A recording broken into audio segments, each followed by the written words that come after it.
بسم اللہ الرحمن الرحیم، سورۃ الحجرات، آیت نمبر 11۔ یا ایھا الذین آمنوا لا یسخر قوم من قوم عسى ان یکونوا خیرا منہم ولا نساء من نساء عسى ان یکن خیرا منہن۔ اے لوگوں جو ایمان لائے ہو، نہ مذاق اڑائے کوئی قوم کسی قوم کا، یہ ہو سکتا ہے کہ وہ ان سے بہتر ہوں، اور نہ کوئی عورتوں کا ہو سکتا ہے وہ عورتیں ان سے بہتر ہوں۔ اس صورت میں آپ دیکھیں گے 4 بار اے لوگوں جو ایمان لائے ہو کہہ کے پکارا گیا ہے، یعنی خاص بات کی اصلاح کے لیے خاص صفت ایمان سے پکارا گیا ہے، اور کوئی قوم کسی قوم کا مذاق نہ اڑائے۔ لفظ کیا ہے؟ لا یسخر۔ سخریہ کا لفظ ہوتا ہے نا، مذاق اڑانا اور کسی کو کمتر جاننا، حقیر جاننا، اس کا عیب بیان کر کے مذاق اڑانا، اور کسی کی تذلیل جس میں مقصود ہو کہ اس کو حقیر جانا، تحقیر کی جائے اس کی۔ ابن کثیر رحمۃ اللہ فرماتے ہیں اللہ نے لوگوں کا مذاق اڑانے سے منع فرمایا ہے، اس سے مراد ان کو حقیر جاننا اور ان کو کمتر سمجھنا، چھوٹا سمجھنا ہے۔ اسی طرح تفسیر عثمانی میں آتا ہے کہ عموماً جہاں 2 لوگوں یا 2 جماعتوں میں اختلاف رونما ہو تو بس ایک دوسرے کا تمسخر اور استہزاء کرنے لگتے ہیں، یعنی جہاں ڈس ایگریمنٹ ہوا تو دوسرے کا مذاق اڑانے لگے، ذرا سی بات ہاتھ لگ گئی مذاق اڑانا شروع کر دیا۔ اور بعض دفعہ خود بھی اختلاف سے پہلے ہم اس کو بہتر سمجھ رہے ہوتے ہیں، لیکن جیسے ہی اختلاف آتا ہے درمیان میں تو سامنے والے کو کمتر سمجھ کے اس کا مذاق اڑانے لگتے ہیں، اس کی بات کو، تاکہ ڈی ویلیو کیا جا سکے۔ اور بعض دفعہ شکل و صورت کا مذاق اڑایا جاتا ہے، جیسے خاص طور پہ جب رشتے وغیرہ کا معاملہ ہوتا ہے تو کس طریقے سے کہ لڑکی کی ناک ایسی تھی، اس کی آنکھیں ایسی اور کلر، تو یہ سب چیزیں کرنے سے پہلے سوچنا چاہیے کہ ہم کس کی طرف، کس المصور اللہ تعالیٰ نے بنایا ہے۔ اگر ہر انسان کو، کسی انسان نے خود اپنے نقوش نہیں بنائے، ہم اس خالق کی تخلیق میں نقص نکال رہے ہیں۔ اور آج کل کے دور میں دیکھا جائے تو کالج یونیورسٹی میں ریگنگ کے نام پر مذاق اڑانا، ٹیچرز کی نقل اتارنا، یہاں تک کہ دین کی تعلیم میں بھی بعض دفعہ جیسے لوگ تجوید پڑھ رہے ہوتے ہیں، تجوید میں غلطی پر لوگوں کے ہنسنا، ایسے ہی دین کے حوالے سے لوگوں کی داڑھی کا یا کسی حجاب کا مذاق اڑانا، یہ سب چیزیں کب سے چلی آ رہی ہیں؟ یہ سب چیزیں ہسٹری سے چلی آ رہی ہیں۔ جب انبیاء علیہ السلام آئے تھے تو متکبروں نے کیا کیا؟ ان کا مذاق اڑایا، ایمان والوں کا مذاق اڑاتے تھے وہ لوگ۔ لیکن ایک ایمان والا جو ہے اس کی صفات مختلف ہوتی ہیں۔ یہاں اللہ تعالیٰ نے ایمان کی صفت سے مخاطب کر کے فرمایا گا کہ ایک دوسرے کا مذاق نہ اڑاؤ۔ حدیث مبارکہ میں آتا ہے کہ تم ایک دوسرے سے حسد نہ کرو، نہ ہی بغض رکھو، نہ ہی روگردانی کرو یعنی منہ پھیرو، نہ ہی بے پہ بے کرو کسی کی، یعنی کسی ایک کا سودا اگر ہو رہا ہے طے تو اس پر اپنا سودا نہ کر لو جلدی سے۔ اور اللہ کے بندو بھائی بھائی بن کے رہو۔ مسلمان نہ اپنے مسلمان بھائی پہ ظلم کرتا ہے، نہ ہی اسے ذلیل کرتا ہے، نہ ہی اس سے جھوٹ بولتا ہے، نہ ہی اسے حقیر سمجھتا ہے۔ اور پھر کیا فرمایا؟ تقویٰ ہاں ہونا، تقویٰ یہاں ہے، یعنی دل کی طرف اشارہ کیا۔ اور کسی آدمی کے برا ہونے کے لیے یہی کافی ہے کہ وہ اپنے مسلمان بھائی کی تحقیر کرے، یعنی اس کو حقیر اور کمتر سمجھے۔ تو ہمارا دین ہمیں کیا سکھاتا ہے کہ ہم دوسرے کو سلامتی دیں، اپنی زبان سے اور اپنی حرکات سے، اپنی عادات سے، یعنی کوئی بھی شخص ہم سے ملے تو اس کو ملتے وقت ڈرنا ہو کہ یہ میری کسی وقت بھی عزت کی دھجیاں اڑا دے گا۔ حدیث میں آتا ہے نا، تم میں سے بہتر وہ ہے جس سے خیر کی امید ہو، یعنی جب اس سے کوئی ملے تو اس سے خیر کی امید ہو، اور اس کے شر سے امن ہو۔ اور سب سے بدتر وہ ہے تم میں سے جس سے خیر کی توقع نہ ہو اور اس کے شر سے امن نہ ہو، یعنی جہاں بھی انسان ملے تو کہے گا یہ میرا مذاق نہیں اڑائے گا، یہ مجھ پہ ٹونٹ نہیں کرے گا، تانے نہیں دے گا، تو ایسے بندے سے انسان کو خیر کی امید ہوتی ہے گی، یعنی اس کے شر سے امن میں ہوتا ہے انسان۔ اور دیکھا جائے تو تکبر جو ہے نا، وہ نام ہی دوسرے کو حقیر سمجھنے کا ہے۔ تو یہاں اصل میں پیچھے کیا چھپا ہوا ہوتا ہے؟ جب دوسرے کا مذاق اڑا رہا ہوتا ہے تو اپنے آپ کو بہتر سمجھ رہے ہوتے ہیں، تکبر آ رہا ہوتا ہے۔ تو نبی کریم صلی اللہ علیہ وسلم نے کیا بتا دیا کہ انسان کے برا ہونے کے لیے یہی کافی ہے کہ وہ اپنے کسی بھائی کو اپنے کمتر سمجھے، حقیر سمجھے۔ اسی طرح رسول اللہ صلی اللہ علیہ وسلم نے فرمایا کہ قیامت کے دن میرے نزدیک سب سے محبوب اور قریب ترین لوگ وہ ہیں جو بہترین اخلاق والے ہیں، اور سب سے ناپسندیدہ اور دور رہنے والے وہ ہیں جو زیادہ باتیں کرنے والے ہیں، یعنی ہر وقت بولنا، بے مقصد بلا سوچے سمجھے بولنا، بلا احتیاط، کہ کسی کو میری بات سے کوئی تکلیف ہوگی کہ ہارٹ تو نہ ہی ہو جائے گا کوئی، اور یہ ایک طرح کی بیماری ہوتی ہے کہ انسان خود کو بہتر سمجھ رہا ہوتا ہے نا، ہر جگہ آگے بڑھ چڑھ کے بول رہا ہوتا ہے گا، بے وجہ بے مقصد بے موقع محل بولے چلے جانا، جہاں کوئی پوچھ بھی نہیں رہا وہاں خود سے بول بول کر اپنی بات اپنی ایڈوائس دینا، یعنی کہ خود ہی کو سب کچھ سمجھنا کہ میں ہی ہر فن مولا ہوں. تو یہ تکبر کرنے کی علامت ہے. اور تکبر کرنے والوں کے بارے میں کیا آتا ہے کہ قیامت کے روز ان کو چونٹیوں کی شکل میں اٹھایا جائے گا. تو مذاق اڑانا بہت ہی ایک طرح سے مذاق اڑانے والے کی اپنی اخلاقی کمزوری ہے گی، اور وہ خود اندر سے اپنے آپ کو بڑا سمجھ رہا ہوتا ہے گا، دوسروں کی تحقیر کر رہا ہوتا ہے. اور پھر اس سے آگے بڑھ کے اگر انسان اہل ایمان کا مذاق اڑائے تو یہ اور بھی خطرناک ہوتا ہے کہ کوئی دین سیکھنے لگے تو پھر اس کا مذاق اڑانا شروع کر دینا. ایک حدیث میں آتا ہے کہ کچھ نوجوان ہنس رہے تھے. حضرت عائشہ رضی اللہ عنہ نے پوچھا تو بتایا فلاں شخص خیمے کی رسی سے گر پڑا، اٹک کے اس میں رسی میں، اور اس کی گردن یا اس کی آنکھ جو ہے وہ جاتے جاتے بچ گئی، یعنی کہ چوٹ لگتے لگتے. تو حضرت عائشہ رضی اللہ عنہ کہنے لگی مت ہنسو، کیونکہ رسول اللہ صلی اللہ علیہ وسلم نے فرمایا ہے جس مسلمان کو کوئی کانٹا یا کانٹے جیسی کوئی چیز بھی چبھ جائے تو اس کے ذریعے اس کا ایک درجہ لکھ دیا جاتا ہے اور گناہ مٹا دیا جاتا ہے، اور تم ایسی بات پہ ہنس رہے ہو، یعنی اس کے تو ایک درجہ بڑھ رہا ہے گا، اس کے تو گناہ مٹ رہا ہو، تم ہنس کر اپنے گناہ کما رہے ہو. تو ایسے میں ہمیں خود بھی اس برے فعل سے بچنا چاہیے، اور جہاں ایسی کسی محفل میں ہو رہا ہو تو اس جگہ سے اٹھ جانا چاہیے. ایسی جگہ نہیں جانا چاہیے جہاں پتہ ہو کہ صرف ایسے ہی لوگ ہیں جو دوسرے کا مذاق اڑا کر ہی محفل جماتے ہیں. اور پھر دیکھا جا سکتا ہے کہ جو شخص مستقل طور پہ مذاق کا نشانہ بنتا رہتا ہے نا، وہ ایک دن اپنی فرسٹریشن کہیں نہ کہیں نکالے گا. تو ہمارے مذاق کی وجہ سے کوئی شخص غلط راستے پہ، کسی کرمنل والے راستے پہ چل سکتا ہے. اس لیے ہمیشہ یاد رکھیں کسی بھی ایسے شخص کا مذاق نہ اڑائیں جو علم میں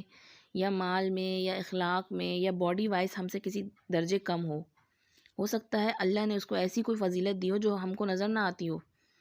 اس میں ایسی کوئی خیر ہو یا اس کے دل میں اللہ کی ایسی محبت ہو جس کی بنا پر وہ اللہ کا دوست ہو، اور ہم اس کا مذاق اڑا رہے ہوں، تو پھر اللہ ہمارے ساتھ کیا کرے گا. کیونکہ ہمیشہ یاد رکھنا چاہیے جس کا مذاق اڑایا جاتا ہے تو اس کو اس تکلیف اٹھانے کی وجہ سے ایک درجہ بڑھ جاتا ہے، لیکن اڑانے والے کے اندر وہی عیب آ جاتا ہے، اور کل پھر ان کا بھی مذاق اڑایا جائے گا. ابن جریر رحمۃ اللہ کہتے ہیں کہ میرے نزدیک اللہ نے مومنوں کو بالعموم منع کیا ہے مذاق اڑانے کا، یعنی کسی بھی حالت میں جائز نہیں ہے، یعنی مذاق اڑانے کی کوئی بھی صورت ہو اس میں جائز نہیں ہے.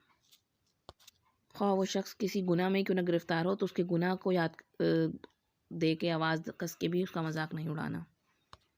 ابن زید کہتے ہیں کبھی ایسا ہوتا ہے ایک شخص کی غلطی کا پتہ چل جاتا ہے، لیکن ہو سکتا ہے وہ دوسرے لوگوں سے بہتر ہو، اور اس کی غلطی کا دنیا میں ظاہر ہونا اللہ کے نزدیک آخرت کے اعتبار سے بہتر ہو، اور آپ کی جس غلطی پر پردہ پڑا ہوا ہے وہ اس کے حق میں شر ہو، یعنی جس کی غلطی ابھی چھپی ہوئی ہے وہ سکتا ہے اس کے حق میں شک ہو، کیونکہ وہ توبہ ہی نہیں کر رہا اس غلطی پہ اور وہ معاف بھی نہیں ہو رہی، اور آخرت میں پکڑ کا باعث بن جائے گی وہ غلطی اس کی. تو اگر اللہ نے ہماری کسی غلطی پہ پردہ ڈالا ہوا ہے اور دوسرے کی غلطی ہمیں نظر آ جاتی ہے تو یہ نہیں ثابت ہوتا کہ ہم اس کا مذاق اڑانے لگیں یا اس کو وویلا مچانے لگیں اس بارے میں، بلکہ اپنی غلطیوں کے حوالے سے انسان کو خوفزدہ ہونا چاہیے. ابن مسعود رضی اللہ کے بارے میں آتا ہے کہ ان کی پنڈلیاں بہت پتلی پتلی تھیں، تو ہوا چلی تو وہ لرزنے لگی، وہ درخت پہ چڑھے ہوئے تھے تو لوگ ہنسنے لگے دیکھ کر. تو آپ صلی اللہ علیہ وسلم فرمائے دونوں پنڈلیاں میزان میں احد پہاڑ سے بھی وزنی ہوں گی، یعنی ان کا قد بھی چھوٹا تھا، کمزور قسم کے صحابی تھے. تو بظاہر جس پہ لوگ دنیا میں ہنس رہے ہوتے ہیں گے انہیں نہیں پتا اللہ کے نزدیک وہ کتنا ویلیویبل شخص ہے. اور ابن مسعود رضی اللہ فرماتے تھے اگر میں کسی کتے کا بھی مذاق اڑاؤں تو مجھے ڈر ہے کہ کہیں میں خود کتا نہ بنا دیا جاؤں، یعنی اتنا ڈرتے تھے صحابہ کرام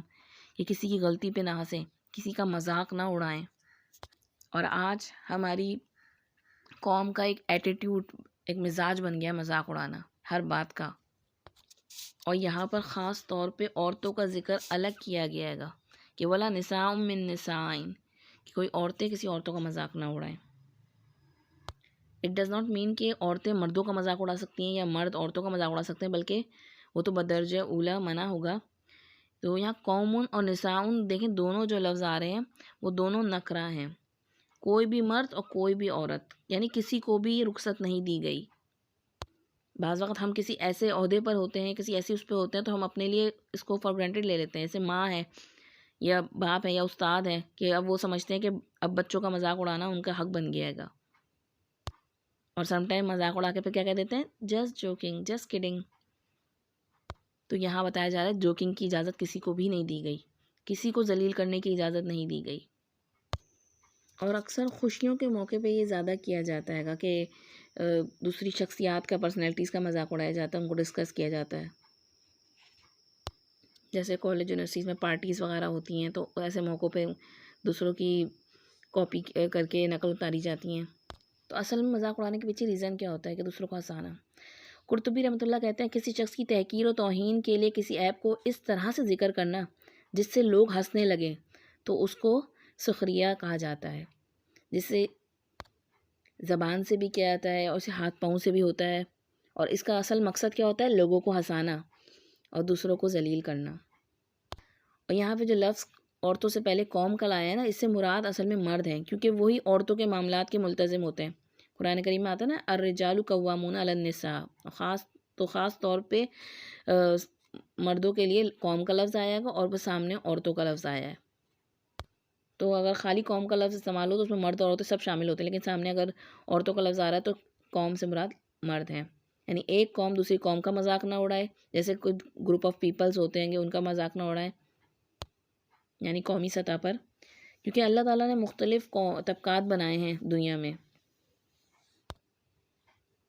بعض کو اللہ تعالیٰ نے علم میں درجات دیے ہیں، بعض دینی علوم میں، بعض دنیاوی علوم میں، بعض کو رزق کے اعتبار سے درجے ملے ہیں، کچھ کو اخلاقی اعتبار سے فضیلت مل گئی ہے، کچھ کو جسمانی ساخت میں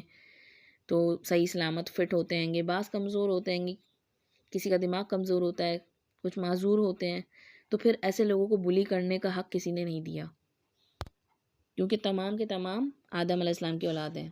لیکن اپنے کارناموں کی وجہ سے کچھ قومیں ہوتی ہیں جو زیادہ مشہور ہو جاتی ہیں، کچھ بہادری میں، کچھ سخاوت میں، کوئی علمی اعتبار سے، کچھ خاندانوں میں ایسے بچے پیدا ہو جاتے ہیں جو ان خاندانوں کا نام روشن کر دیتے ہیں۔ جیسے نبی کریم صلی اللہ علیہ وسلم بنو ہاشم میں سے تھے تو ان کے خاندان کی ایک فضیلت ہے۔ تو اگر دنیا میں کسی بھی اعتبار سے کوئی فضیلت ملی ہے تو اس کا یہ مطلب نہیں کہ دوسرے کو حقیر سمجھنے لگیں۔ یہی انسان کا امتحان ہوتا ہے دنیا میں، کہ جو نعمتیں اور مقام ملا ہے ان کا حساب بھی اتنا ہی ہے، پوچھا جائے گا کہ اس کو کہاں استعمال کیا تھا۔ لیکن جب انسان خود کو کچھ سمجھنے لگتے ہیں تو پھر کیا ہوتا ہے گا، دوسرے کا مذاق اڑانے لگتے ہیں۔ ہماری بعض اوقات ہم مذاق نہ بھی اڑائیں نا تو ہماری ٹون اور انداز میں دوسرے سے معاملہ کرتے وقت ایسا آ جاتا ہے۔ جیسے مثلاً دیکھ لیں غریب لوگوں کے ساتھ مالدار لوگ جو ہوتے ہیں کس طریقے سے پیش آتے ہیں، یا ان پڑھ لوگوں کے ساتھ پڑھے لکھے لوگ جو ہوتے ہیں کیسے پیش آتے ہیں۔ بعض وقت ریلیجیس پیپل جو ہوتے ہیں وہ نان ریلیجیس پیپل کے ساتھ کیسا ایٹیٹیوڈ رکھتے ہیں۔ تو یہ سب کیا اندر سے انسان کا ظاہر کر رہا ہوتا ہے کہ ہم اپنے آپ کو کچھ سمجھ رہے ہوتے ہیں۔ جیسے جو طاقتور قومیں ہوتی ہیں وہ کمزور قوموں کے ساتھ کیا معاملہ کر رہی ہوتی ہیں۔ تو یہ ہر انسان کے لیے اس کی نعمت جو ہوتی ہے ایک آزمائش ہوتی ہے، اور بعض کے لیے تو یہ فتنہ بن جاتی ہے کہ وہ شکر ادا کرنے کے بجائے دوسروں کو حقیر سمجھنے لگتے ہیں اور پھر آگے بڑھ کر مذاق اڑانے لگتے ہیں۔ دلیل کی بنیاد پر کسی کی غلطی کو پوائنٹ آؤٹ کرنا، کرٹیسائز کرنے کے لیے، یعنی اصلاح کرنے کے لیے تو یہ درست ہے، لیکن بغیر دلیل کے صرف مذاق اڑانا یہ سراسر حرام ہے۔ کیونکہ ہمیشہ یاد رکھیں جب کسی کا مذاق اڑاتے ہیں تو اس کے پیچھے کبر ہوتا ہے، اور تکبر اپنی بڑائی کا احساس ہوتا ہے اور انسان دوسرے کو حقیر سمجھ رہا ہوتا ہے۔ اس کی بنیاد پہ اپنی زبان اور انداز سے ایسی چیزیں رونما ہوتی ہیں گی اس کی جو دوسرے کو کمتر ظاہر کر رہی ہوتی ہیں، اور یہ کسی وجہ سے بھی ہو سکتا ہے، دولت کی وجہ سے، علم کی وجہ سے، شہرت۔ خاص طور پہ یہ تینوں چیزیں اگر ایک جگہ اکٹھی ہو جائیں تو پھر کسی کے لیے ان تینوں کو سنبھالنا بہت مشکل ہو جاتا ہے، دولت، علم اور شہرت۔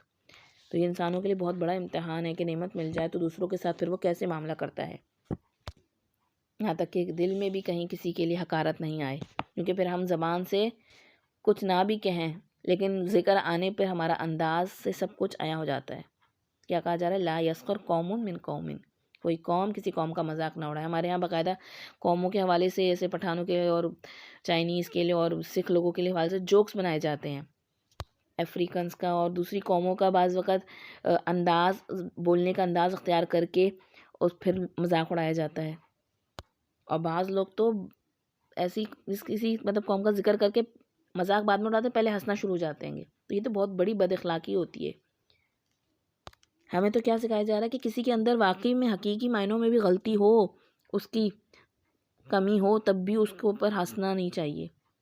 اور پھر اس طرح ہنسنا یہ تو بدرجہ اولا بہت برا ہے۔ کہیں کوئی اچانک گر گیا ہے، کسی کو چوٹ لگ گئی ہے، تو ایسے میں کسی کی غلطی کی اصلاح کرنے کے بجائے اس کا مذاق اڑانے لگنا، کسی کے چہرے یا کپڑے میں کوئی خاص خامی آ گئی یا کچھ لگ گیا ہے،